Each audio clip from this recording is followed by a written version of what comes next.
Another great thing that I like to do that's technically you're not supposed to do, I like to serve my creme brulee warm, that warm custard with our ice cream here.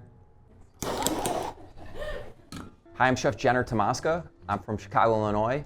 I'm the chef owner at Esmé, and I'm super excited to be here with Food52 today. We're bringing some fall Chicago flavors and inspirations here to New York. Popcorn creme brulee, inspired by Garrett's.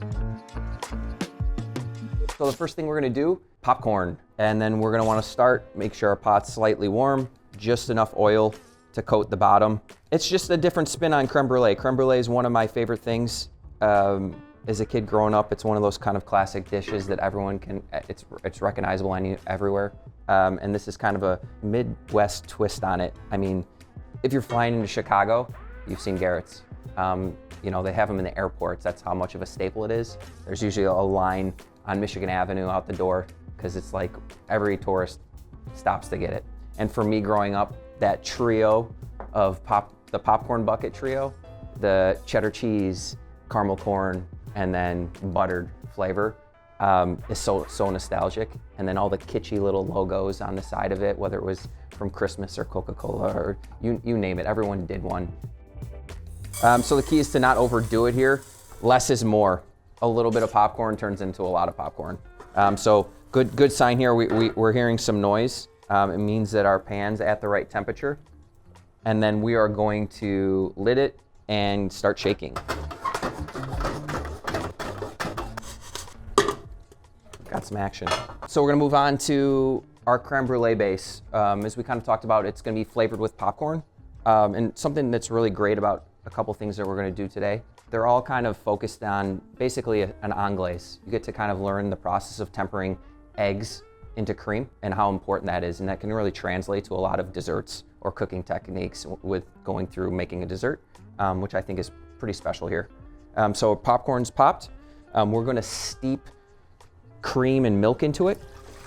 The longer, the better here. You know, on the short side, I would say 6 hours. On the long side, I would say 2 days. You wanna do this in the refrigerator.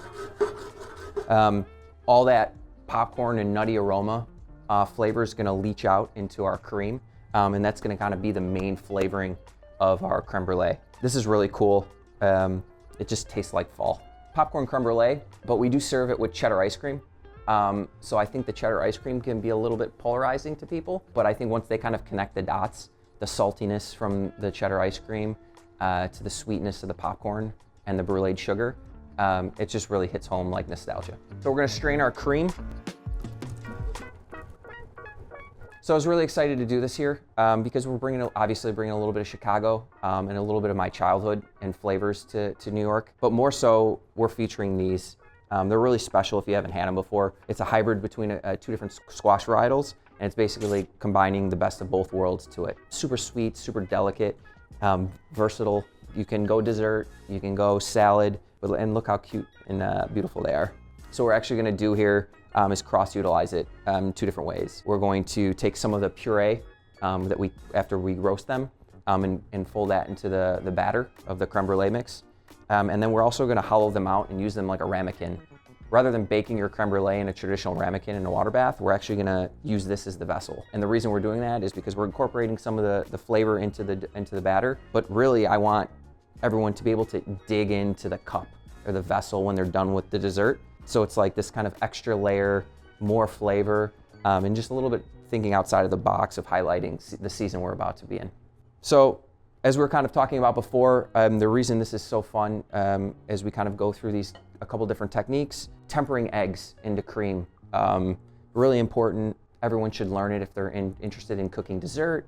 It basically goes across the board of doing so many different techniques. It's really kind of a starting point with working with eggs and cream. And it's just simply bringing up your cream or milk mixture up to about 180 degrees, just above, under a simmer. And then we're gonna slowly temper our eggs into that without curdling them. So Esmé is a really special place. Just after the pandemic, we were building it during the pandemic, and it really kind of hit home with what we wanted to do, how we wanted to do it. Did the world need another restaurant? Was there another world on the opposite side of what we were going through? It were kind of things that really we questioned during the whole process, but we really stuck to our ethos of what we wanted the restaurant to be. And it's really just space for people. It's a place to uplift and spotlight creatives and the community of Chicago that aren't getting spotlighted. It's a place to connect, and I get a lot of inspiration through those connections and, you know, kind of speak to that through the food. We have our eggs in a bowl. We're gonna want to pour a third of our cream in here.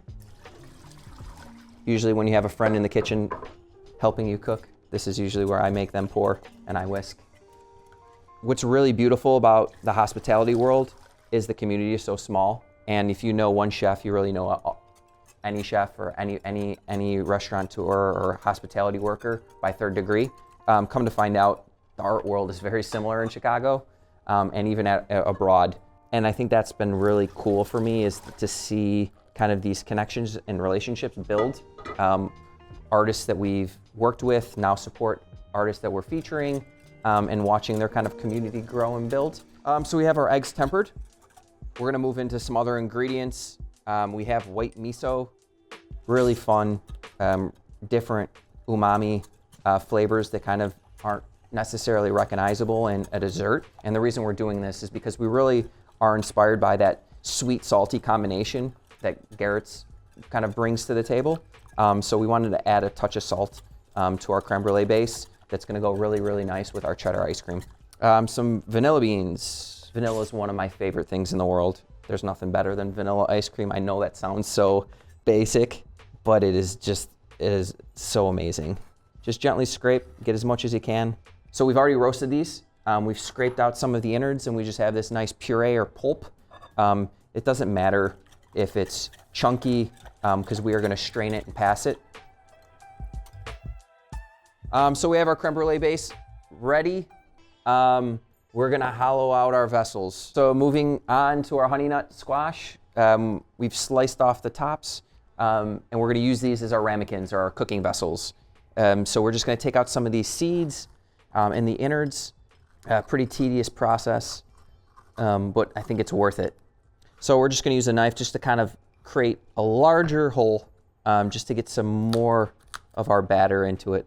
I think one thing that's fun about this, everyone's hollowed out a pumpkin, and there's something, I guess, familiar and gross about that film that you get on your hands, that kind of drying out sensation, but it brings me back to being a kid.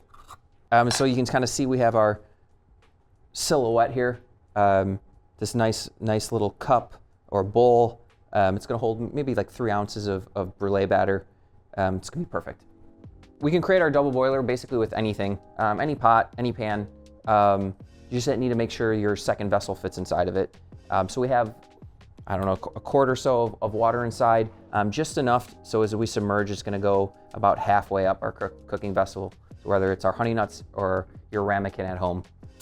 What we're gonna use is some foil just to stabilize the cooking process so they don't tip over or fall in the water. So just take some foil, crunch it up, and we're gonna use that as a little stand to kind of help protect our Honeynut squash. Now we're gonna fill our ramekins. We have our base and a ladle. Just gonna clean the lips. So our creme brulee is gonna go into the oven at 350 for about an hour. So we're moving on to cheddar cheese ice cream. I know that sounds a little bit weird or polarizing. It's really fun. The kind of back and forth between sweet and salty is something I really love. That flavor combination is just, I don't know, special. Like, there's nothing better than a chocolate dipped pretzel or a little Maldon salt on ice cream. So first, we're gonna kind of go back to that initial conversation. We talked about tempering egg yolks. So we have our milk. We're gonna add our sugar. So onto our cheddar ice cream. We've scalded our cream and our sugar. We're gonna temper it into our egg mixture. Again, back to that kind of foundation skill set that I think is really important, something to focus in on here. Slowly incorporating our mixture about a third at a time into our eggs so our eggs don't curdle. So just a very simple, straightforward ice cream base.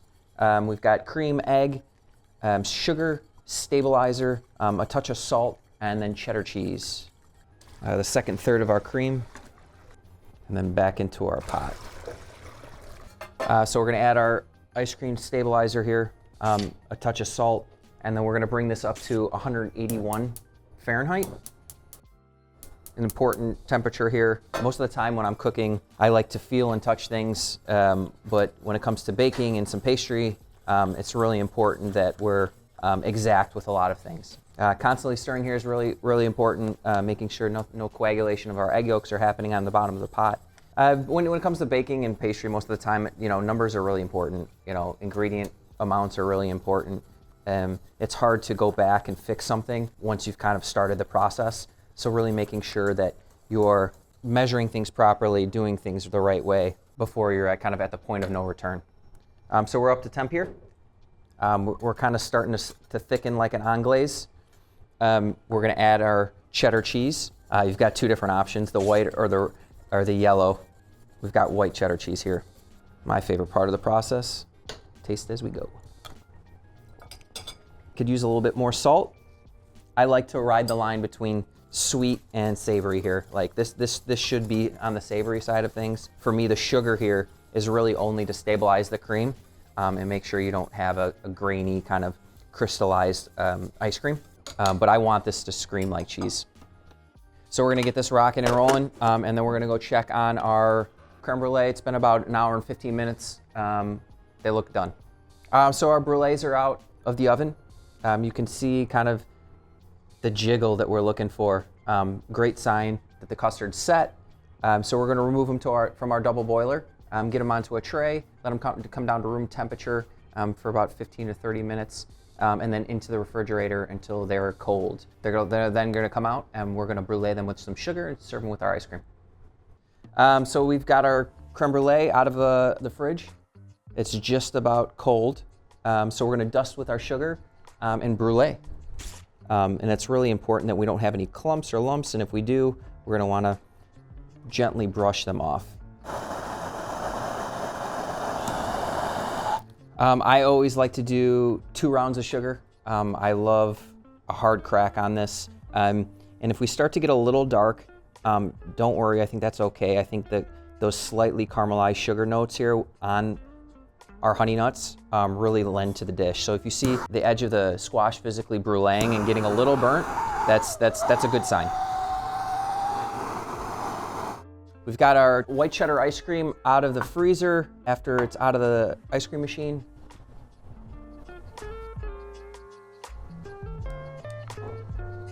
And that's it. We have our creme brulee that's been spiced with popcorn and white cheddar cheese ice cream. I hope you guys try it. Thanks Food52 for having me, and we hope to see you at Esmé in Chicago.